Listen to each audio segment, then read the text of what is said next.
going on, Jerome's Minnesota Vikings New England Patriots joint practice is about to go down at TCO Performance Center Bar and Grill. They just showed Stephon Diggs walking out of the practice field in Patriots gear. Zero goose egg D'Angelo Russell, sisters of Vikings teammates, Vikings players are at TCO today. Weird. Also, that Vrabel fed the media jackals as well. Said he's here for the cheese curds. The haters and the losers in Wisconsin are in shambles right now. That's right. But Kevin O'Connell, hat model, fed the local media jackals as well as the New England media jackals, which, by the way, so you can tell you've listened to many press conferences when you actually hear the voices of the beat writers and you know which ones are interlopers, whether national or for the Patriots one. And one of the questions, pretty sure from the Patriots writer, was like, hey, what are your thoughts on sending pressure on second down? It's like, first off, he's the offensive guy. Who cares? Second of all, that's such a specific question. It's almost like the writer is asking a specific question because he's already has his headline written and the article half written. Just like, what do you think about pressure second down? Kevin O'Connell. So O'Connell's really good at this, where he doesn't want to make the person sound like an idiot, like Belichick or Nick Saban would definitely roast the reporter, but he's just like, oh yeah, down in distance. Yeah, but O'Connell said some stuff and things stuff. First off, so there have been some thought that Jefferson will get some light work this week in joint practices, but talked about how Jefferson's progressing, hope for next week and all that stuff. Said that they're very bullish on his recovery, as seen him running around pre-game, pre-practice, pre-everything. Yeah. Andrew Van Ginkel, CJ Ham, going to be out this week, settling down this week during joint practices. Harrison Smith has an illness, so he's down with the sickness this week, won't practice. LDR, Levi Drake Rodriguez, dealing with an ankle, TBD this week. Kind of stinks, but it would open up a bunch of other snaps for guys like Elijah Williams. Would love to see that. I think Elijah Williams might make the team. Who knows? Also, a couple transactions from yesterday. Kind words from Rondale Moore, and talked about how he's gonna come back better than ever. He's only 25. He's had back-to-back season-ending knee injuries now. Judd pushed Kevin O'Connell about was it ACL, MCL, etc. O'Connell didn't expand upon it. Just said it was significant. Teams don't have to have an injury report or report injuries in preseason.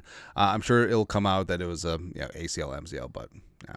Also, classy send off for Brian Asamoah. Talked about he respected his work, respected him as a person. Also, as we speculated yesterday, the release of Asamoah early was actually a solid for him, as giving him the ability to catch on with another team for these last couple weeks of training camps and 2 preseason games, etc.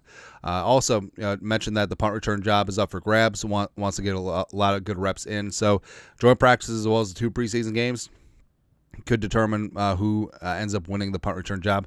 Could be Silas Bolden. Yeah. Also mentioned that wide receiver 3 is wide open, pun intended. So these next couple of days are going to be huge. And Jefferson, you're going to have Addison in that mix. He's going to do some great things. But guys like Speedy Naylor, Lucky Jackson, Ty Felton, Deshaun Jones, all up in that mix. It's going to be good to see. Feels really good about JJ McCarthy's work, both in preseason and training camp so far. Excited about these joint practices. Lots of rep for the ones. Lots of situational weighty down work as well. And he's happy with the practice plan that got assembled with Vrabel. Also, the last question of the presser was, thoughts about intensity and basically asking about fighting, right? And Kevin O'Connell was like, there's been conversations. I'm sure he had that with the team as with the Patriots. Plus, O'Connell has a no fighting rule, but I don't know. You kind of like seeing intensity, right? But talked about this is a thud practice, so thud, no tackling to the ground, and also I think that it helps that it's not overly hot and humid. I mean that certainly helps keep down tempers. So the fact that it's right now, it's 75, partly sunny, actually very sunny, low humidity, it'd be all right. Actually, could we have this weather for the state fair as opposed to it being ass? Thank you. That'd be kind of nice. All right. But talked about the professionalism on both teams and his respect for Vrabel and back and forth too. Where Vrabel also mentioned that what's the difference between Kevin O'Connell and Tom Brady? He's like, he's not as good as Tom Brady. Well, Kevin O'Connell's a lot more aware about jiu-jitsu instructors. Yeah. So I don't know. Also, you talked about doing simple things consistently. Do your job. A little Belichickism in there. It's good times. Also, he was happy with the offense procedurally on Saturday. Quarterbacks, multiple quarterbacks in and out of the huddle. We talked about how soft skills like that are very important for Kevin O'Connell, because we as fans were like, well, can you make this throw? But also for a head coach, like, can you get in and out of the huddle without a delay of game and get us into the right protection? Can you do that and no penalties? Kind of nice. Darisaw talked about his recovery. They want him to get work. Total trust him. Different timeline, but it does appear like Darisaw is ramping up at a nice pace to be ready for the start of the season. And then asked about Flores. He loves the dynamic between the two. He's a big picture thinker, and Flores, he respects his ability to lead, teach, and motivate. And this is a great relationship between the two, because egos can certainly enter in here, and we said a whole bunch that we respect Kevin O'Connell for setting aside the ego and hiring someone like Brian Flores, who does have head coaching experience, and basically having him be the head coach of the defense. Not a lot of young head coaches would have the wherewithal to do that, or they would be intimidated and not able to do that, right? And Flores, it's a weird situation where Flores, took the defense from Donishell, turned it to middle of the table, and then into the top 5 last year. So any of those spots, most teams would have snatched him up as a head coach. But given the legal stuff that's going on, as well as what happened with the Dolphins, I mean, some teams may be shying away.